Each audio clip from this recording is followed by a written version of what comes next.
ассалому алайкум ҳамкасбон, меҳмонони муҳтарам, иштирокчиёни маҳфили бонувони расонаҳои Тоҷикистон, хуш омадед. Ин маҳфилҳо бори чорум аст ки бо забонҳои русӣ ва тоҷикӣ баргузор мешавад. Зимни ин чорабиниҳо мавзӯъҳоеро баррасӣ мекунем ки занонро дар расонаҳои Тоҷикистону Қазоқистон ба ташвиш меоранд. Ин маҳфилҳо як қисми барномаи 5-солаи Media Camp мебошад ки Интерньюз бо дастгирии Оҷонсии Иёлоти Муттаҳидаи Амрико оид ба ҳамкории байналмилалӣ USAID амалӣ мекунад. мавзӯи имрӯзаи мо ҳамраҳии журналистони Тоҷикистон аст. биёед дар бораи он суҳбат кунем ва аз коршиносон ки имрӯз бо мо ҳастанд бифаҳмем ҳамбастагӣ дар байни журналистони Тоҷикистон ҳаст ё не ва чӣ кор бояд кард ки ин ҳамбастагиро пурқувваттар кунем. дар маҳфили имрӯзаи мо Пуринисо Ализода, роҳбари Шӯрои Ваои Тоҷикистон, ҳимоятгари ҳуқуқ Дилрабо Самадова, ҳуқуқшиноси соҳаи медиа Ранҷет Ятимов, рӯзноманигор Фирӯза Мирҷумаева, роҳбари гурӯҳи ташаббуси бонувони рӯзноманигорони Садоқат ва ҳамчунон роҳбари телевизиони Диёр мебошад ва Моҳира Сафарзода, раиси Шӯрои бонувони факултети журналистикаи Донишгоҳи Миллии Тоҷикистон иштирок доранд. ҳамраҳӣ, ҳамбастагии журналистӣ барои рушди фазои воситаҳои ахбори умма хеле чизи муҳим аст. ҳамраҳии журналистиро мо ду хел мушоҳида мекунем. вақте ки бар сари ягон журналист мушкилӣ пайдо мешавад, ташкилотҳои журналистӣ изҳоротҳои расмӣ қабул мекунанд, созмонҳоро муттаҳид месозанд, дастаҷамъона корро тавре мебаранд ки ҳамаи онҳое ки вобастагӣ доранд, бахусус онҳоеро ки қарор қабул мекунанд, аз ин мушкилӣ дар ҷараён бимонанд. яъне ин ҳамраҳии институтсионалӣ ҳаст. ва ҳамраҳии касбии худи журналистон ва воситаҳои ахбори умма ҳастанд ки рӯзноманигоронро ки бо мушкилиҳо рӯбарӯ заданд дастгирӣ мекунанд, бо чопи мақолаҳои худ, бо навистани мактубҳои дастгирӣ, навистани постҳо дар шабакаҳои иҷтимоӣ, ҷамъ кардани кӯмакпулӣ барои ҳамкасбонаш ё барои ёрдам барои оилаҳои онҳо. ва имрӯз мефаҳмем ки ҳамбастагии касбии журналистӣ дар Тоҷикистон дар кадом ҳолат қарор дорад ва дар ташаккули он занони рӯзноманигор ва иттиҳодиҳои онҳо кадом нақшро бозӣ карда метавонанд. ва саволи якуми ман ба Дилрабо Самадова. Дилрабо, ба мо маълум аст ки ташкилотҳои ҳуқуқии инсон дар Тоҷикистон ҳамраҳии баландро нишон медиҳад. чӣ гуна воситаҳои ҳамбастагии институтсионалиро истифода карда мумкин аст ва онҳо дар Тоҷикистон то чӣ андоза самараноканд? Марҳамат, сухан ба шумо. ҳамаи шумо бо як бори дигар хайрамақдам мегӯям. ташаккури зиёд ки маро ба ин вохӯриятон таклиф кардед. ман навхабардор шудам ки ин дафъаи чорум аст. аллакай ҳамбастагию ҳамраҳии шуморо нишон дода истодааст. ин хеле хурсандовар аст. боз як бор ташаккур мегӯям ки дар як сатҳи баланд ҳамкории ташкилотҳои ҳуқуқи ҳимоякунандаро дар инҷо ҳозир гуфтед ки ҳамбастагии зиёд доранд. ман фикр мекунам ки солҳои пештар зиёдтар буду. чанд солҳои охир на он қадар мо ҳам аз ин мушкилиҳо бо ин мушкилӣ дучор шуда истодем. ҳамраҳии мо суст шуда истодааст. лекин ба ин нигоҳ накарда якчанд хел шабакаҳо, эътилофҳо, нетворкҳо, ассотсиатсияҳо ҳастанд ки бо мақсадҳои гуногун ё дар як минтақаи муайян кор карда бо мавзӯъҳо ё мақсадҳои худ ҳамраҳӣ шудаанду барои дастгирӣ кардани ҳуқуқи ҳимоякунандагон фаъолияти худро ба роҳ мемонанд. ин эътилофи зидди шиканҷа, ин масалан эътилофи ҳуқуқи ҳимоякунандагон, ин як гурӯҳ дар фейсбук асту дар рассилкаи Gmail ҳаст. ин як гурӯҳ созмонҳои ки дар Тоҷикистон фаъолият мебаранд ва созмонҳое ки берун аз Тоҷикистон фаъолият мебаранду маҳз дар вақти бо мушкилӣ, фишор ё таҳдид дучор шудани ҳуқуқи ҳимоякунандагон адвокатҳо, фаъолон якҷоя барои ҳимояи ҳамкорон якҷоя мешаванд. яъне умуман иттифоқ, иттиҳод, шарикӣ, ассотсиатсия, нетворк, эътилоф ё шабака мегӯянд. мақсади асосияш бо як мақсад ё бо якчанд мақсад онҳо муттаҳид шудаанд. масалан ин хел намуди ҳамраҳӣ мешавад ки дар доираи мавзӯи муайян, масалан ман гуфтам эътилофи зидди шиканҷа ё ин ки ҳудудан дар ягон масалан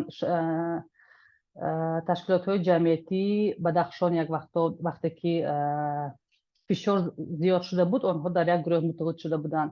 ё ин ки адхок мегӯянд дар доираи ягон ҳодисаи конкретӣ. агар ягон адвокат ё ҳуқуқҳимоякунанда дастгир шавад, ҳамин ташкилотҳо адхок ҷамъ шуда маҳз бо ҳамин кейс фаъолият мебаранд. ё ин ки ҳамраҳии даврагӣ, вақте ки давраи пешниҳод кардани ҳисоботҳо меояд, ташкилотҳо масалан дар ҳар 5 сола дар муҳлати 6 моҳ якҷоя шуда фаъолияти якҷояро ба роҳ мемонанд. яъне ин таҷриба ҳаст. албатта мувофиқи мақсад мешуморам ки беҳтар, пурзӯртар карда шавад. лекин ман имрӯз метавонам ки бо якчанд намунаи онро ба шумо нақл кунам. ташаккур.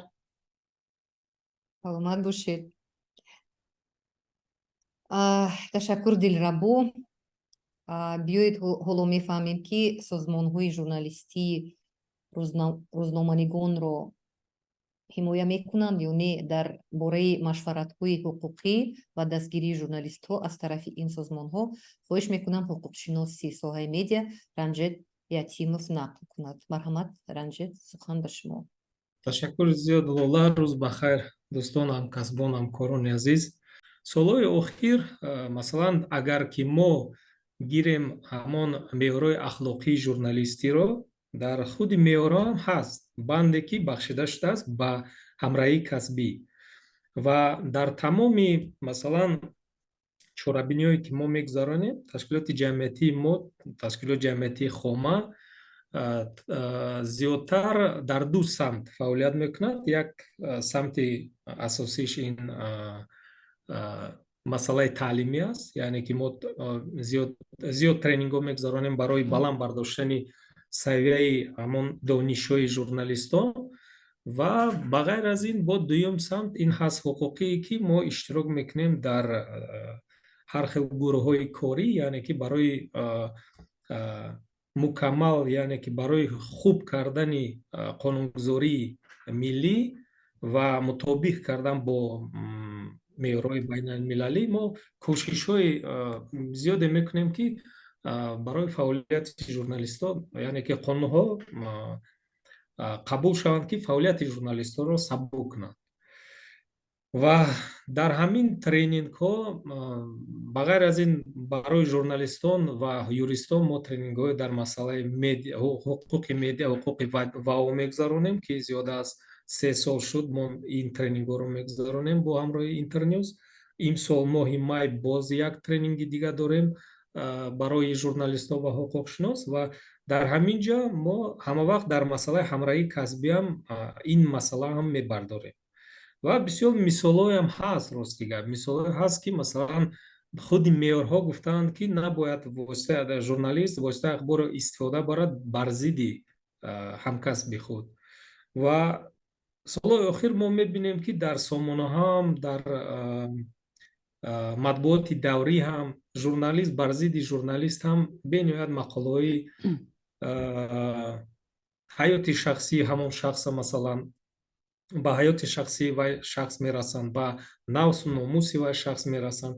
ҳамин чизҳо ҳаст, чоп шудааст ва мо фикр дорем ки аллакай солҳои пеш ки хубтар буд, ин солҳо мо ин ҳамраҳия ҳис намекунем. ҳамраҳӣ дар куҷо пайдо мешавад? Масалан мо вақте ки мебинем ки масалан ягон қонуншиканӣ мешавад, ҳатман мо ягон изҳорот тайёр мекунем ва хоҳиш мекунем ки кадом созмонҳои журналистие ки ҳаст пайванд шавем ва имзои худро гузошта бар масалан зери ҳамин изҳороти мо ҳамина чоп кунем. дар ҳамин ҳолатҳо на ҳама созмонҳо пайваст мешаванд, бо изҳороти мо розӣ мешаванд. ҳаст одамое ки дастгирӣ мекунанд, яъне ки ҳамон дастаҷамъиро мо намебинем ва ҳис мекунем ки ба ду гурӯҳ ҷудо шудани масалан созмонҳои журналистиам ва худи журналистоям. Ба ғайр аз ин намедонам, боз ҳаст ҳолатҳои дигарам ҳаст ки ба мо муроҷиат мекунанд ростигар журналистҳо ки инро мо ошкор намекунем ва кӯшиш мекунем ки чиҳеле ки мегӯянд тариқи медиатсия байни ҳамин ду тарафа мобайнрав шуда як илоҷ карда оштӣ даронем ва дар оянда масалан ҳамино байни худ дигар ягон ҷанҷолҳо байни инҳо роҳ натиҳанд. Ба ғайр аз ин боз ҳаст шӯрои воситаи ахбори омма ки имрӯз роҳбари шӯро Уринниссо Апаи Уринниссо иштирок дорад. Инҳо ҳам бисёр муроҷиат аст, инҳо метавонанд ба шумо зиёдтар дар ин масъала нақл кунанд. Яъне ки гуфтанем ки ҳис намекунем рости гап дар солҳои охир дар масъалаи ҳамраҳии журналистӣ, на фақат журналистӣ ва дигар ҳам агар ки гӯем ки адвокатҳо ҳам гӯем агар ки дар масъалаи правозащитникҳо ҳам ин чизҳо ҳис мекунем. Намедонам сабабош ҳар чиз ҳаст. Ҳар чиз мумкин ки ҳамон самоцензурае ки мо мегӯем журналистҳо доранд барои эҳтиёт кардани масалан худашон мумкин ҳаминам боша яке аз сабабҳои байни масалан ҳамраҳии касбия гум кардааст. фикр дорам ки дар ин масъала боз агар ки пурсиш гузаронем боз зиёдтар муайян мешавад ки сабабош чист ки дар солҳои охир ҳамин чиз гум шуда истодааст, ҳамраҳии касбӣ гум шуда истод. Ташаккур. Намедонам агар ки ягон савол бошад Ташаккурам. ба саволои шумо мутаассифона мо ҳамаи шумо ҳамаи чӣ андоза тонистам фаҳмондан дар ин масъала. Ташаккур. Ба фикрам ҳамаи иштирокчиёни имрӯза медонанд вазъи журналистикаи Тоҷикистона соли охир дар кадом ҳолат ҳастем ва сабабҳои онро ҳам хуб медонем. Барои чӣ ҳамраҳӣ нест, барои чӣ ҳамраҳӣ нест, ман фикр мекунам ин гуфти шумо ки як таҳқиқотро гузарондан дар кор лозим, аммо сабабҳои асосиашро ҳама медонанд. Журналистоне ки имсол соли гузашта таҳти фишор буданд, таҳти онҳоро ҳабс карданд ва кейси охироне ки мо ҳама дидагӣ будем, Хуршед Фозилов, ҳатто он ташкилотҳое ки он дар он воситаҳои ахборе ки он дар онҷа кор мекард, хомӯширо пешниҳод гирифтанд ба худ раво дидан. Мумкин дар бораи ҳамраҳии рӯзноманигорони вилояти Суғд мумкин ҳамраҳӣ дар онҷо зиёдтар бошад. Дар ин бора ман мехостам аз шумо Фирӯза Пирҷумаева хоҳиш мекунам дар ин бора шумо суҳбат кунед. Ассалому алайкум. Салом Фирӯза. Салом. Ман мехостам ҳамкасбамро Фарзона Ҳодибоева шумоям пайваст мешавед ки мо ҳарду моён нақл кардадем дар бораи гурӯҳи ташаббускори журналистони занон Садоқат ки дар вилояти Суғд кору фаъолият мебаранд. Ассалом Фарзона. Марҳамат, сухан ба шумо. бори дигар салом ба аҳли гурӯҳ. мехостам бобати ҳамин ҳамраҳӣ дар вилояти Суғд байни хусусан рӯзноманигорони занон барои шумо гуфта гузашта бошам дар мисоли гурӯҳи ташаббускори Садоқат.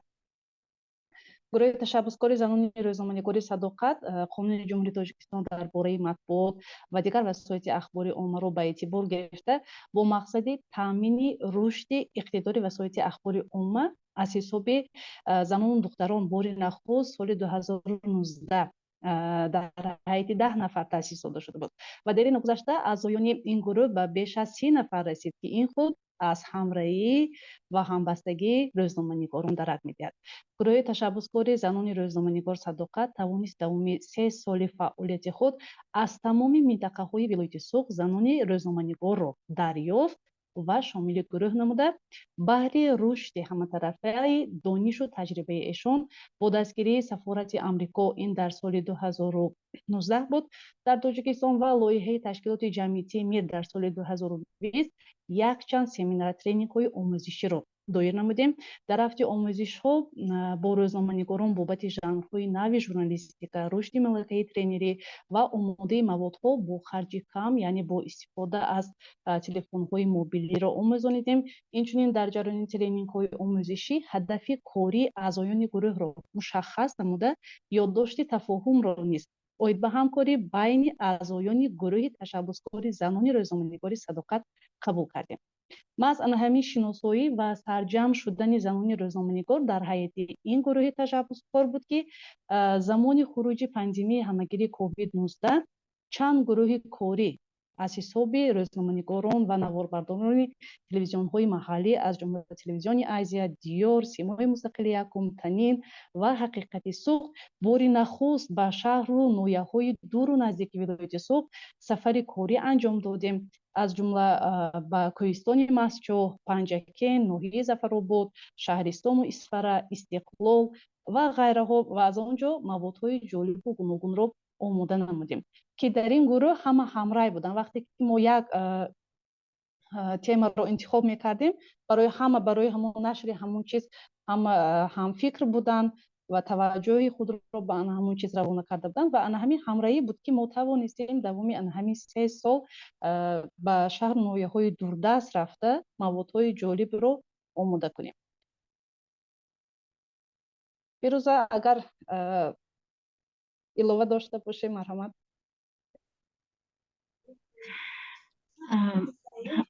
раҳмати калон Фарзона.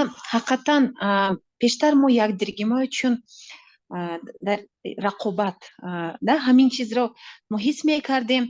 мисол дар як вилоят кор мекардем, дар як шаҳри Хуҷанд дар чорабиниҳои хеле мерафтем, лекин салом алейк буду халос, дигар ягон ҳамкорӣ миёни занҳои журналистон набуд. ман ҳама вақт фақат фикр мекардам, ки барои чӣ ман мисол телевизион рақобат намекунам бо маҷалла ё газета ё радио, лекин ҳамин ҳамраҳӣ, ҳамфикрӣ набуд. акнун ҳамин чизро мо фаҳмидостим. ҳамин ковидам вақти пандемия ҳамин чизро нишон дод, ки ҳама вақте ки журналистҳо аҳл мебошанд, корашон, фаъолияташон пеш бамерад. раҳмат. ташаккур духтарон, хеле кори хуб кардед. ба шумо муваффақият орзумандам ва ҳозир мо аз Моҳира Сафарова, роҳбари занони факултети журналистикаи Донишгоҳи Миллии Тоҷикистон, мепурсем, ки чӣ гуна устодони донишгоҳ журналистони ҷавонро дастгирӣ мекунанд. марҳамат, Моҳира, сухан ба шумо. салому дуруд, иштирокчиёни гиромӣ. бисёр як маҳфили хуб, бисёр як маълумотҳои ҷолиб барои мо ҳам. хуб, савол пештар ба мо чун пешниҳод шуд, ки махсусан духтарон чӣ гуна дастгирӣ меёбанд дар факултети журналистика. хуб, дар умум бошад, миёни духтарону писарон аслан мо фарқ намегузорем, лекин бештар такя карда будем ба ҳамон дастоварди духтарони факултети журналистика, ки дар ин бора маълумот медиҳем. хуб, факултети журналистика яке аз факултетҳое аст, ки дар он шумораи довталадон аз ҳисоби духтарон ниҳоят зиёд ҳастанд. бо вуҷуди ин, лекин дар оянда вақте ки донишгоҳро хатм мекунанд, мутаассифона аз рӯи ихтисос имконияти фаъолият намудан камтар барои онҳо муҳайё шудааст, чунки бештарашон аз минтақаҳои дурдаст ҳастанд ва сабабаш дар ҳамин аст, ки дар минтақаҳо ваои минтақавӣ камтар вай аст, камтар фаъол ҳастанд. умуман штатҳои корӣ эҳтимол камтар бошад ва ҳамасола ин қадар нафароне ки хатм карда мераванд, барои онҳо наметавонанд басти корӣ ҷудо намоянд. албатта ин раванди табиӣ аст, ин ҷои баҳс нест, яъне дар ҳама ихтисосҳо мо инро мушоҳида карда метавонем, ки на ҳама бо дипломи доштааш метавонад аз рӯи ихтисос фаъолиятро ба роҳ монад. бо вуҷуди ин мо ҳамаҷониба кӯшиш менамоем, ки хатм кардагони факултет аз рӯи ихтисос фаъолиятро ба роҳ монанд, ҳадди ақал бекор намонанд, чун дар шӯъба ва бахшҳои маорифи минтақа ҳамон ноҳия бошад ё ҳукумати ҳамон ноҳия корро ба роҳ монанд. Барои ҳамкориҳо бо воситаҳои ахбори умма аз курси поёнӣ аллакай донишҷӯёнро мо сафарбар мекунем, роҳбаладӣ менамоем. Ин бештар рух медиҳад дар дарсҳои амалӣ, ки ба он агар дар мисоли дарси худам гӯям, бевосита эътибори ҷиддӣ медиҳам, чун мисоли мушаххас биёрам, як дарс дорем барномасозӣ дар телевизион, ки ман тавассути ҳамин дарс фикр мекунам, аз таҷриба агар гап занам, дарк мекунанд журналистон, ки фаъолияти журналистӣ танҳо мисол сухан гуфтан ё навиштан нест, яъне ҷанбаҳои дигар ҳам доранд. Яке метавонад продюсери хуб шавад, яке метавонад коргардон шавад, ҳатто духтарон метавонанд наворбардорони хуб шаванд. Яъне он мифҳое ки наворбардорӣ, коргардонӣ кори занҳо нест, аз шуъури онҳо дур кардан мехоҳем ва натиҷаи хуб ҳам медиҳад. Барои самар додани ҳамон кори эҷодии онҳо якчанд маҳфилҳо ҳам дар факултет амал мекунанд, ки дар доираи ин маҳфилҳо кӯшиш мекунем бештар журналистони ҷавоне, ки аллакай муваффақ гардиданд, оварда бо онҳо як суҳбатҳои хуб баргузор мекунанд. Суҳбат бисёр озод сурат мегирад, ки дар ин доира метавонанд саволҳои худро мушаххасан пешниҳод кунанд, ба саволҳо ҷавоб гиранд, роҳи тӯлонии пурмашаққати журналистикаро чӣ гуна тай кардан, аз онҳо маълумот гиранд ва ҳамчунин ба ҳамин восита робита миёни журналистшавандагон ва кормандони воситаҳои ахбори умма хуб ба роҳ монда мешавад. Дар натиҷаи ҳамин гуна маҳфилҳо чанд нафар аз хатмкардагоне мебахшад аллакай донишҷӯёни мо роҳ меёбанд ба воситаҳои ахбори умма, ҳамкориро ба роҳ мемонанд, ҳатто корманди он ҷо мешаванд аллакай. Хуб, дар мавриди таҷриба андохтанашон бояд қайд кунем, ки студияи таълимии факултети журналистика фаъол буд ва солҳои охир махсусан бисёр хуб фаъолиятро ба роҳ монда истодааст. Аввал дар он ҷо боз як студияи алоҳидаи телевизионӣ сохта шуда истодаанд, ки метавонем гуфт, ки барои таҷриба андохтани журналистони оянда мусоидат мекунад. Дар рафти дарсҳо ҳам кӯшиш мекунем аз технологияи муосир дар ҳолати зарурӣ, ҳатто аз телефонҳои мобилӣ метавонанд журналистон маводҳои хубе таҳия кунанд ва натиҷаи кори онҳоро дар сомонаҳои иҷтимоӣ, махсусан як саҳифаи дорем дар шабакаи иҷтимоии фейсбук, ки саҳифаи маҳфили илмию эҷодии кафедраи телевизион ва радиошунавонии Лутфари Нур аст. Дар он ҷо маводҳои ҳамин донишҷӯёнро пурра пахш мекунем. Тавассути ҳамин маводҳо аллакай ба мо мактубҳо ҳам меоянд барои дархост намудан, яъне харидор пайдо мекунанд журналистони мо тавассути ҳамин сомонаҳои иҷтимоӣ. Умуман дар бахши илм ҳам дастгирӣ дар факултет, махсусан дастгирии духтарон бисёр хуб ба роҳ монда шудааст. Вақтҳои охир дар худи факултет аз ҳисоби бонувон номзадҳои илм, докторонам шумораашон афзуда истодаанд ва ҷалби духтарон ба бахшҳои магистратура, доктор PhD, ҳатто унвонҷӯён ҳам мебинем, ки хуб ба роҳ монда шудааст ва ин бисёр моро хушбахт мекунад дар қатори худ дидани шумораи зиёди бонувон. Дар бахши таълим, дар бахши тарбият то ҳадде мушкилтар аст, чун медонем, ки духтарон аз деҳоти дурдаст меоянд ба факултет, бо хобгоҳ таъмин мекунем. Баъзан ҳолатҳое мешавад, ки ба дастгирии ҳатто моддӣ, маънавӣ, психологӣ эҳтиёҷ доранд.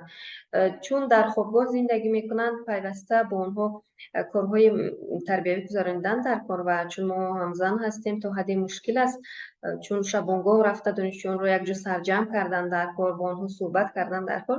Аз ин рӯ ҳам аз ҳисоби муаллимон, ҳам аз ҳисоби муаллимаҳо навбатдорӣ ташкил мекунем, то ки баъзе мушкилоте, ки дар ҳамон хобгоҳ ҳаст, то ҳадди имкон тавонем, ки бартараф созем. Хуб, саволҳо бошад, агар пешниҳод кунанд ҷавоб медиҳем. من یک سوال دارم ماهیره. در همین وقتای آخر در فاکولتت شما دختران زیاد هستند یا پسران؟ من وای داشتم فراموش کردم قطعا در فاکولتت ژورنالیستیکا اگر گویم 60% رو دختران تشکیل میدین خطا نمیکنیم، چون عین حال من در رخصتی نگاه بین کودک هستم. امروز استاتستیکای انیق رو متاسفانه همراه نآوردم، میتونم اگر ضرورت باشد پیشنهاد کنم. حتی در وعیهای غایبانه که به طور امضا فاصلوی میگوین 60% نه تا 80% دختران تشکیل میدهند. نهایت شمارش زیاد است. بله زیاد است. دختران زیاد میآموزند، اما ممکن یگان تحقیقات گذرانیم در ساحه ژورنالیستیکا ممکن زنها زیادتر باشند چه مردها. زنهای دیپلمدار البته زیادتر هستند. تشکر برای سخنهایتان. امید داریم که بسیارتر اگر دختران رو دستگیری کنید خیلی خوب می شود. سوال نوبتی من به راهبر شورای وهایی تاجیکستان هورینیسا علیزاده. هورینیسا، شما به فکرم درباره همراهی ژورنالیستان زیادتر میدونید و حاضر از شما خواهش میکنم گویید که چگونه زنان روزنامه‌نگار میتوانند از ارزش‌های کسبی خود حمایت کنند. مرحمت، سخن به شما. تشکر لالا جان. درود به همه اشتراکچیان این صحبتی تا اندازه بگیم زنانه است، بانوانه است، هم از روی کسبیت است، از روی همراهی است که ما امروز با هم جمع اومدیم و میخواهیم یکی از موضوعهای خیلی دردناکی ساحه ژورنالیستیکا رو با بحث بکشیم، زیرا واقعا همراهی یکی از ارزش‌های مهم فعالیت کسبی ما قلمکشان هست و باید باشد و محض همین همراهی و متحدی یعنی اتحاد شدن همچون نمایندگان یک کس و ما امکان میدهد که جامعه ژورنالیستی رو از اون فشارهایی که به اون رساندنی میشوند از اون یک کمی هم باشد حمایت کنیم و خصوصا زنهای یا بانوانی که در ژورنالیستیکا فعالیت دارند من فکر میکنم که بیشتر باید همراه باشند، زیرا اونها از اون قشر جامعه هستند که همیشه متاسفانه در جامعه مردسالار ما به قول حق و حقوقهای آنها نسبتا محدود کرده می شوند از جانب مردم و من در کسب ژورنالیستی این چیز رو کم احساس میکنم. یعنی در میان ژورنالیست ها همچون که ماهره سفرزاده گفتن ما با زنها و مردها جدا نمیشویم، ما هممون ژورنالیست هستیم، هم کسب هستیم، قلمکش هستیم و رسالت خویش میدونیم انعکاس همه روزه واقعیت زندگی مردم رو، ولی تا کدام اندازه ما با این مفهومی همراهی سرفهم می رویم، تا کدام اندازه اون در روزگار ما وجود دارد، واقعا می سازد که در این باره بحث کنیم. زیرا از نگاه شورای وسطاهای اخبار عامه بگویم برای اون هم کسانی که امروز در این صحبت اشتراک دارن و شاید درباره شورای وسطاهای اخبار عامه اطلاع ندارن، من میخوام بگویم که این سازمان جمعیتی ژورنالیستی است که علاقه طول 14 سال در فضای اطلاعاتی کشور عمل میکند. نمیدونم این خوشبختانه است یا متاسفانه است یا در هر صورت طبق آیین‌نامه اون زود رئیسان شورا عوض میشوند. اون طریق انتخاباتی است. یک نفر در یک سال یک بار میتواند انتخاب شود به وظیفه رئیس شورای وسطاهای اخبار عامه و تا 2 دوره یعنی تا 2 سال حق دارد که در صدر این تشکیلات باشد و همین زود عوض شوی های رئیسان شورای وسطاهای اخبار عامه است که کمی درباره این تشکیلات شاید معلومات تا اندازه‌ای که مثلا من در نظر دارم در جامعه پهن نشده است، خبری کم دارن، اطلاعی کم دارن، کم میشناسن این تشکیلات رو یا شاید سبب‌های دیگر هم باشد. ولی درباره همراهی کسبی من همین چیزا میخوام بگویم که این یکی از سمت‌های بسیار مهمی فعالیت شروع واسطه‌های اخباری عامه محسوب میشد، چون که از اون 10 ماده یا 10 پونکتی که ما در معیارهای اخلاقی فعالیت ژورنالیستان برای خودمون همچون یک دستورالعمل، همچون یک کودکس، همچون یک حجتی که رعایت و ترغیب آن رو از وظیفه‌های مهم شروع می‌دونیم داریم. یکی از پونکت‌هایش، یکی از ماده‌هاش همین همراهی کسبی است. این ماده 9 معیارهای اخلاقی فعالیت ژورنالیستی است و همین ماده می‌فرماید که همراهی کسبی باید در میان ژورنالیستان حتما باشد. و با معذرت می‌خوام یکم بعد بیماری گریپ هستم، اگر صحبت احسن شما را خلال نرسونم. من میخوام که از روی اون کتابچه یا براشوری که ما برای همکسبانمون آماده کردیم، برای همه ژورنالیستان آماده کردیم و همه معیارهای اخلاقی فعالیت ژورنالیستی رو در این کتاب جمع آورده ایم، از روی همین محض برای این اهل محفل امروزه بخونم که چی میفرماید این معیارهای اخلاق فعالیت ژورنالیستی در مورد همراهی کسبی.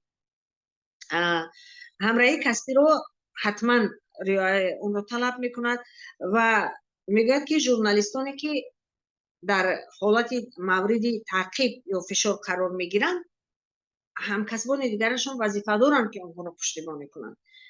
چون ما میدونیم که در اول صحبت سخن از آنها رفت که نه تنها تعقیب شدن بلکه پشت پنجره رفتن و در اینجا با دوامی همین ماده همین است که اما این معنی آن را ندارد که به خاطر همراهی از کردارهای غیر قانونی همکسبان ما چشم باشیم. خوب اکنون دیگر اینجا که سود معین کرده است که این همکسبان ما گویا که مجرم هستند، گناهکار هستند، ما دیگر بعد قرار سود قرار اون رو ما دیگر حق انکار یا تصدیق کردن نداریم، ولی در هر صورت ما باید دانیم که با عنوان همکسبی همراهی با عنوان همراهی کسبی شروع واسطه‌های اخباری عامه در روزهای اول اظهارات نشر نمود و در اون اظهارات این رفتارهای مقامات حفظ حقوق یا مقامات قدرتی رو در مورد هم فشار و تعقیب‌های همکسبان ما ژورنالیستان و هم موردهایی بودن که پیش از این چنین فشارها مثلا با کشیده گرفتنی اسباب‌های کاری ژورنالیستان یا کامپیوتری آنها و در همین موردها ما اظهاراتی هم نشر کرده بودیم که اینو ما از وظیفه‌های جانی شروع وسایل اخباری عامه میدونیم. ولی تا کدام اندازه دیگران به همین اظهارات ما همراه شدن، خب این باز یک مسئله موردی نظر است. متاسفانه خیلی سر و صداهای زیادی در جامعه ژورنالیستی به وجود آورد بودن نفرانی که این اظهارات رو امضا کردن و بعدا از امضای خود دست کشیدن، بودن نفرانی که پشیمان شدن از این با این اظهارات امضا کردنشان. ولی ما این هرگز ما رو با این وادار نمیکند که بس کنیم این کارها رو، زیرا خود همین همراهی است، همین همبستگی است، اتحاد هست که ما قوه هستیم. اگر هر یک ژورنالیست به تنهایی فعالیت کند، این کدام اقتدار را دارد و در حالتی که ما اتحاد هستیم، ما متحد هستیم و هممون از به گفته قولی همون زمانی شوروی از یک گریبان سر میبراریم و واکنش میکنیم، اظهار نظر میکنیم. اما متاسفانه طوری که شما خودتون کمی پیشتر قید کردید، شاید از تعقیب و فشارها میترسند، شاید چیزهای دیگری در نظر است که از همون نامعین بودن همون پرونده های جنایتی هست که ما دیگر این مسئله رو نه تنها پیگیری کردن نمیتونیم. مثلا اظهار همراهی چگونه است؟ اظهار همراهی طریق فلش ماب ها است، طریق گرد همایی ها است، طریق یگان واکنش های پی در پی، مثلا هم طریق شبکه های تلویزیونی و رادیویی و شبکه های اجتماعی و هم روزنامه های و سایت های، این چیزها است که ما این کارها رو هیچ وقت در همبستگی نمیکنیم. متاسفانه نه فلش ماب میکنیم، نه با هم میآییم، نه با عنوان همراهی که مثلا همون اظهارات پخش کرده ما رو دیگر ژورنالیستان چی در محل و چی در مرکز نه دستگیری کردن، نه اظهار نظر کردن. حتی یک بار نپرسیدن که اونهایی که تعقیب شدن بعدی پخش این اظهارات در چه حال هستند، کی آنها رو دیگر فشار آورد، کی آنها رو تقبیل. یعنی این با قبل مردم بگویم مثل که همین میگوین که تو رو گزد مرا چگم، این هرگز در ما باید رایج نشود، راه ندهیم به این چیز. یعنی ما باید همین چیز رو دانیم که اقتدار ژورنالیستیکا، قدرت واسطه های اخباری عامه در اتحادش است، در همین همراهیش است و به خاطر همین همراهی همکسبان ما باید یک چیز دیگر رو هم فراموش نکنیم که یکی از همین ماده نهمی معیارهای اخلاق فعالیت ژورنالیستی میفرماید که با همکاران خود هرگز درگیر نشود، یعنی در اختلاف نیفتید با یکدیگر، یعنی بحث مناظره های عمومی پوبلیچ نکنید یا همدیگر رو در مظهر عام در پوبلیکا تحقیر نکنید، پس نزنید یا اینکه مثلا سری آنها رو آشکار نکنید. متاسفانه طوری که اینجا رنجید پیشتر قید کرد، متاسفانه با پیدا شدن شبکه‌های اجتماعی قریب که این معیارهایی که ما معین کردیم از میان رفتن. من بسیار میبینم که ژورنالیستان، نه تنها ژورنالیستان، حتی ژورنالیست بانوان، حتی دختران ژورنالیست که من نمیدونم اونها فعالیت کسبیشان ژورنالیست باشد نباشد، هم در همون اکانت خود نوشتن که ما ژورنالیست هستیم و جامعه فیسبوکی آنها رو فرض کردیم همچون ژورنالیست میشناسد. وقتی که آنها یکدیگر رو تحقیر میکنن من به دهشت میافتم که این چقدر ممکن است که مثلا یک دختر ژورنالیست دیگر رو تحقیر کند، تنقید کند، من نمیدونم حتی رازهای محرمانه او رو به بیرون کشد. من در این حالت حتما به میسنجر و واتساپ به یگان لیچکه های و آنها در اومده اونها رو به چه مراسم دعوت میکنم، اونها رو چی میکنم که ای بس این کارو نکنید. وقتی که ما جامعه ژورنالیستی بین خود هم رأی نیستیم، هم فکر نیستیم، ما دیگر از جامعه چگونه دستگیری باید امیدوار باشیم؟ متاسفانه این چیزها حتی وجود دارد. من نمیدونم که اون دخترکانی که چندین بارها همین خیلی و کردن، شرط نیست که من در اینجا نامهای آنها را بگیرم، لیکن خیلی بی‌ادبانه و بداخلاقانه این کارا کردن که معیارهای اخلاق فعالیت ژورنالیستی ما آنها را سخت محکوم میکنن. متاسفانه شورای گسترهای اخبار عامه یک ارگانی گویم، یک مقامی خود تنظیم کننده است، یعنی ثمره گلی روانی مشغول است، با ثمره گلی روانی، یعنی به خود تنظیم کنی گسترهای اخبار. ما مقامات جزا دهنده نیستیم، ما مقامات محکوم کننده نیستیم که آنها رو دعوت کنیم بگیم که دخترها این کارو نکنید. یگانه کاری که من میکنم شخصا همچون یک مثلا نسل کلانسال ژورنالیست‌ها اونها رو دعوت میکنم به اخلاق، به همراهی با دیگر و دیگر. و اینجا باز در همین پونکتی یا که در همین ماده معیارهای اخلاق فعالیت ژورنالیستی همچنین گفته میشد که با فشار از جانب صاحب ملکان و از جانب آنهایی که چی میگن صاحبانی مثلا نشریه ها هستند، صاحب ملکی یگان واسطه اخباری عامه هستند، وقتی که از یگان ژورنالیست گرفتار میشد و فشار هم صاحب ملکان، در این حالت باید ژورنالیستان همراهی خود را اظهار کنند، طرفگیری کنند، تاثیر رسانی کنند و در حالی که چنین فشارها روی یک نفر می افتد باید ما در این حالت اتحاد ما یا همراهی ما باز مستحکمتر و واقعی‌تر باشد تا که همین در این حالت ما کار کرده توانیم. در این حالت چی کار باید کرد؟ در این حالت یکی از راه‌هاش مراجعه به شورای گسترهای اخبار عامه است. مثلا کسی تحقیر میشه، تعقیب میشه یا دیگر حالات می شود، همه این اهل نشسته که امروز در اینجا هستند یا که در اداره‌های کار میکنن باید بدونن که شورای گسترهای اخبار عامه همین گونه یک پایگاهی است که میتونن در این حالت ها با ما مراجعت کنن، از ما استفاده کنن و ما طریق هم مشورت حقوق شناسان که دائما در شورا هستن، فعال هستن، و هم طریق من استفاده از دانش‌های رنجه برای حقوق شناسانی که با واسطه های اخبار عامه زیاد کار میکنن استفاده نماییم. من فکر میکنم که در یک صحبتی که شاید حالی چند نفر دیگر چیزی گفتنی های دارن، همین قدر اطلاع شاید کفایه باشد. من هم همچون همکسبان آماده هستم که به سوالهای شما پاسخ بدهم و همین رو تاکید میکنم که ҳамин меъёр ё ҳамин арзиши хеле муҳими фаъолияти журналистии мо ҳаргиз бояд коста набошад. ҳар яке мо вазифадор ҳастем ки барои таҳкими ҳамин арзиш, барои мустаҳкам шудани мавқеи ҳамин ҳамраҳӣ миёни мо журналистон як иқдоме кунад, як қадаме монад, як намедонам воситаеро дарёбад ки мо то рафт муттаҳид шавем. Хоса миёни занҳои журналист, бонувони журналист, ин ҳамраҳӣ ман ҳамеша ҳамчун раиси шӯрои воситаҳои ахбори умма тоҷикистон омода ҳастам ки дар ҳар кор бо онҳо ҳар кӯмаке дар кор бошад бирасонем.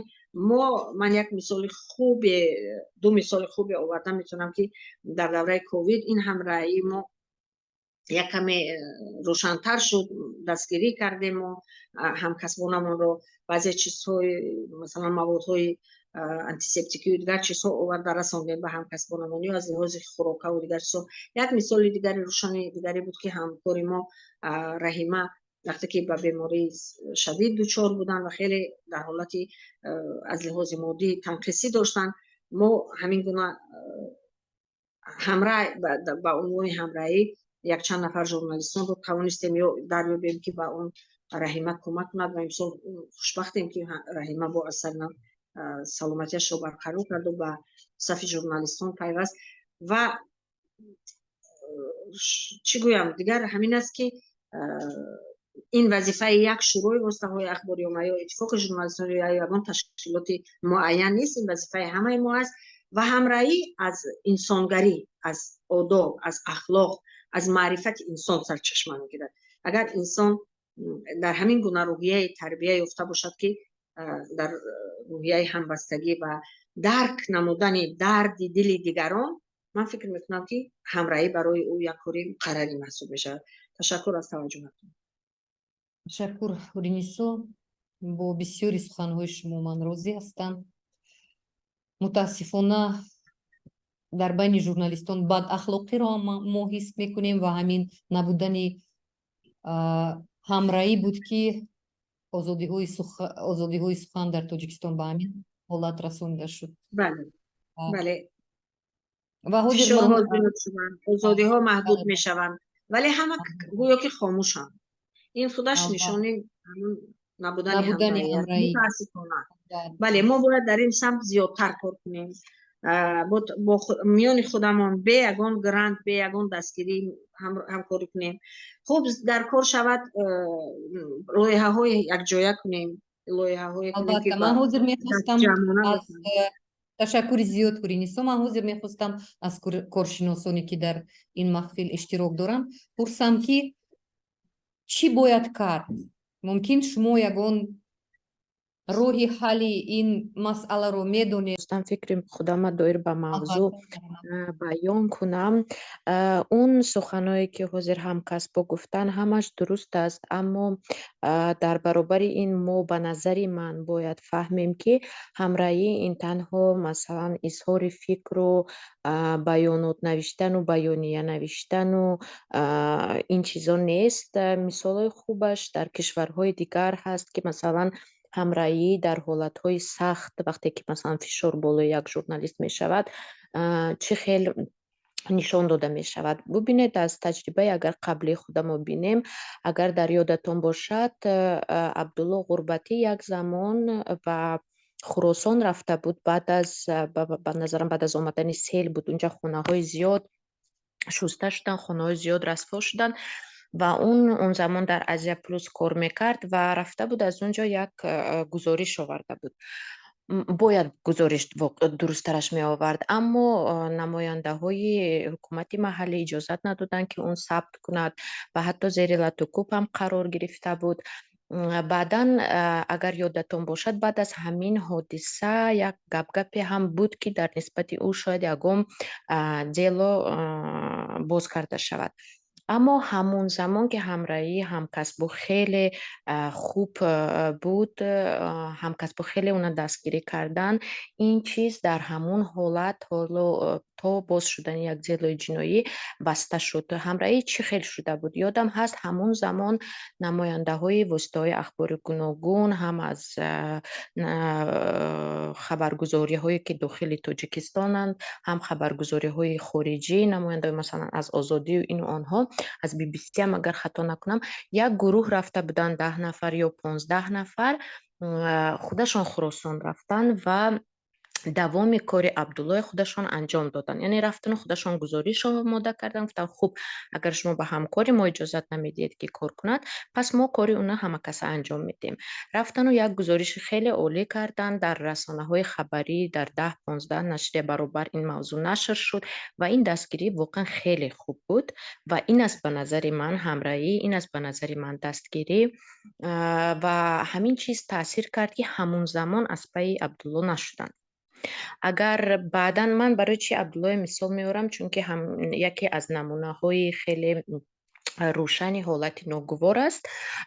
امیدوارم با ژورنالیست زنها این حادثه ها رخ نمیدهد، اما با نقل کردن حالتی که با عبدالله شد گفتنی هستم که همراهی، دستگیری اینا در واقع تنها مثلا در فیسبوک یک پست کردن و یا اینکه از نام شورا یا از نام دیگر تشکیلات هایی که به میجا دخل دارند یک بیانات یا بیانیه نشر کردن نیست. یعنی که راه‌های خیلی گوناگون زیادی دستگیری و همدستی است که از اونها به نظرم ما باید فراوان استفاده بریم. این یک. و دوم اینکه به نظرم همین تشکیلات هایی که با ژورنالیستان کار میکنند و با میدیا کار میکنند، نوابسته از اون که اون شورای ژورنالیستان است یا اینکه تشکیلات دیگر، به نظرم همین نوعی یک روی خط راه‌های دستگیری ژورنالیستان داشته باشند که هم بی‌خوف برای خودشون باشد، همزمان هم کسبشون از یک مشکلی برآورد. این یک مسئله که میخواستم گویم همچون توصیه و باید به نظرم به مثال هایی که در کشورهای دیگر است باید نظر کنیم و از اونجا بعضی از کارهای همچون تجربه در خود استفاده بریم. چی کار کردن در کار که همراهی بین ژورنالیستان خوبتر شود، زیادتر شود؟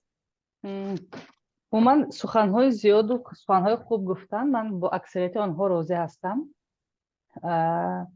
البته رقابت بین ژورنالیستان عموما بین همه کسب‌ها هست، بین حقوق حمایت کنندگان، ادوکات‌ها هم رقابت است، اما رقابت باید سالم باشد. رقابت چیزی خوب است، رقابت برای پیشروی میبرد.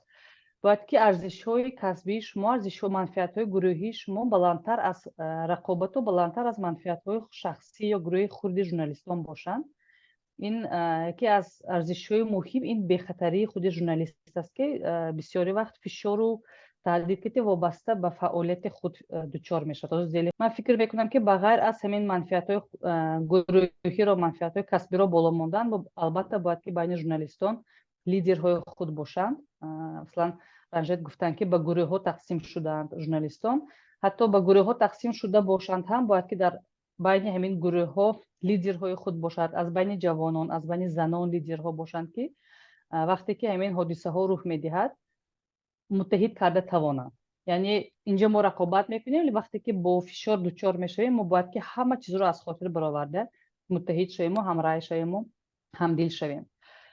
موضوعهای مشکل رو انتخاب کردن ممکن است. مثلا من میبینم که وقتهای پریس کنفرانس سوالهای درست نمیدهند، اهمیت نمیدهند، یا اینکه احترامشون نسبت کسب ژورنالیستی نه همه مقامات حفظی حقوق نه همه مقامات دولتی اظهار میکنن. یعنی یک چند مسئله های مهم رو انتخاب کرده، مسائلی که همه ژورنالیستان مشکلی دارند، نسبت همین مسئله الکی سرجمعانه متحد شده، یک دو سه مقصد اساسی خود رو گذاشته فعالیت برند. البته رقابت رو به نظر گرفتم و میفهمیم که در همه این مسئله همراه شدن نمیشود، چون که منفعت‌های شخصی هم هست. یکی مثلا وابسته به بی‌خطری، فشار، چون که این اساسی فعالیت است، اساسی حیات هر یک ژورنالیست است، نه تنها به کسبش ضرر میرسند، چون به حیات شخصیش هم. برای همین یکی از مسئله های مهمی که میتوانند ژورنالیستان گرد آن همراه شوند این بی‌خطری و آزادی از فشار و تهدیدها می باشد. یعنی لیدرها لازمند و ارزش‌های باید که شما рӯзноманигорон, фаъолон намеха арзишҳои қабул кунед, ки ҳама онҳоро бояд ҳатман риоя намоянд. ташаккури зиёд дилрабо. گفتن دستگیری بیشتر کنید، یک اشاره کردید که دستگیری ها بیشتر شود از جانب فاکولته دختران رو خودتر دستگیری کنند. به فکرم برای پیشرفت زنها، برای پیشرفت بانوان مخصوصا در فاکولته شرایط خوب هستند. شرایط های همه جانبه دستگیری هم می‌یابند، چه از جانب استادان چه از جانب استادان مخصوصا. لیکن متاسفانه وقتی به واسطه های اخباری عامه می روند، ما گفتیم که از کورس های پایانی رابطه ها رو کوشش میکنیم که برقرار کنیم، اونها رو سفربر می نماییم، اما متاسفانه بعضا از جانب همین کارمندان چه ویای خصوصی باشد چه دولتی باشد توجه به همین دانشجویان کمتر ظاهر میگردد. متاسفانه مخصوصا دختران، نمیدونم سببش در چی باشد، وقتی مراجعت میکنن، وقتی حتی با موادهای تیاری آماده کرده که بگذار تجربه وی باشن، حال تجربه کافی نداشته باشن، زینه های اول است، گرچنده خود امین را از سر گذراندن، امین زینه ها را از سر گذرانده بعدا ژورنالیستی کسبی شدن، لیکن متاسفانه حتی در موردهایی که با تجربه آموزی روان میکنیم کمتر اعتبار میدهند، یعنی اونها رو بیشتر میشکنند، روحیه اونها رو تا حد دل سرد میکنن از امین کسبی انتخاب نمودهشون. بسیار خوب میشد که اگر از پرتای دانشجویی دستگیری نسبتی ژورنالیستان، نسبتی بانوان زیادتر باشد، چه در رسانه‌های خصوصی و چه در رسانه‌های دولتی. تشکر. ягон саволи дигар ба ягон кас ҳаст ё нест аз иштирокчиёни ин маҳфил? агар бошад марҳамат. бояд тавсия кӯтоҳак. шумо ҳатто метавонед ки агар ба дидори ҳамон ҳамкасботон надарояд ҳам ба маҳбас ё ин ки ҷойҳои маҳрумӣ аз озодӣ метавонед ки хат нависед. адвокатҳо метавонанд ки ҳамун суроғаи ҳамон муассисаҳоро ба шумо диҳанд. хати кӯтоҳак ё откритка, ягон ид, дастгирии рӯҳӣ, ягон анекдот, ягон қисса, ягон китоб фиристед, аллакай ин дастгирии бузург аст. ҳар моҳ мактуб, садҳо мактубҳо фиристода. ташаккури зиёд дилрабо. ба фикри ман ҳоло вақте расидааст ки ҳамаи журналистон, созмонҳои ҳимояи ҳуқуқ, устодон, сармуҳаррирон, ҳамаи онҳое ки дар соҳаи журналистика кору фаъолият мекунем, кӯшиш кунем ки он ҷомеаи рӯзноманигорие ки ҳоло дар ватан ба ними нафас фаъолият мекунад аз даст надиҳем. ҳамраҳиро пурқувват кардан лозим аст. ҳамкасбони муҳтарам, ба фикрам бо ҳамин маҳфили имрӯзаи моро ба охир мерасонем. ташаккур барои иштироки фаъолонаи шумо, коршиносони муҳтарам, то вохӯриҳои оянда. تشکر. تشکر با شما.